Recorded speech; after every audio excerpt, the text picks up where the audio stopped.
Sur une ancienne vidéo, j'avais parlé d'un forum sur le dark web où des Russes partageaient des photos du front ukrainien. Ça m'avait déjà intrigué et aujourd'hui je me suis dit pourquoi ne pas y retourner juste pour voir ce qui se passe. Je ne pensais pas tomber sur ce genre de truc. Donc faites attention à ce que vous faites car on n'est pas dans le monde des bisounours.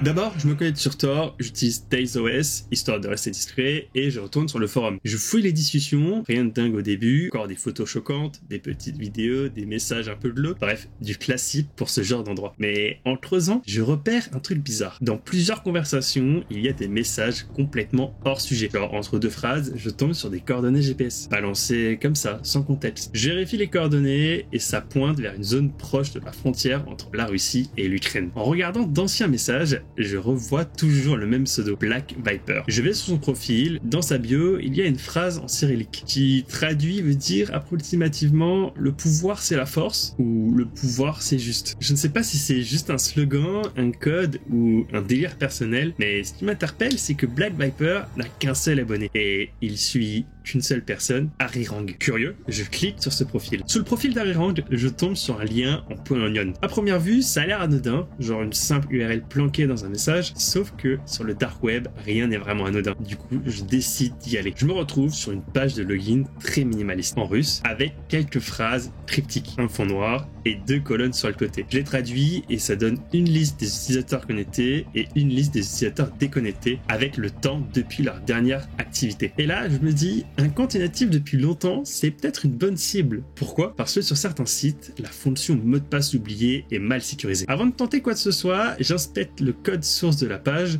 pour voir s'il y a des protections ou des indices de failles. En fouillant le code, je remarque un truc assez grave. Le formulaire de reset du mot de passe utilise l'entête host de la requête HTTP sans aucune vérification. C'est une vulnérabilité qu'on appelle Host Header Injection. En gros, le site se base sur l'adresse que je lui envoie pour générer le lien de réinitialisation. Du coup, si je modifie cette entête pour qu'il pointe vers un serveur à moi, le site va fabriquer un lien de reset vers mon serveur. Et moi, je pourrais récupérer le token pour changer le mot de passe de la victime. Je choisis un compte inactif depuis longtemps, je lance une requête de réinitialisation de mot de passe, mais cette fois, j'injecte mon propre domaine dans l'entête host. Et là, bingo, dans la réponse HTTP, le site me balance le lien de reset complet avec le token. Je capture tout via Burpsuite et avec le lien récupéré, je définis un nouveau mot de passe, puis je tente de me connecter et ça marche. Une fois connecté, je tombe sur un tableau de bord à gauche avec plusieurs sections de discussion. Et là, je réalise que je viens d'entrer dans un espace très privé. Je fouille les discussions et ça devient vite très sérieux. Je trouve des PDF, des archives zip, des logs. Beaucoup parlent de stratégie militaire, de livraison d'armes et même de collaboration secrète entre la Russie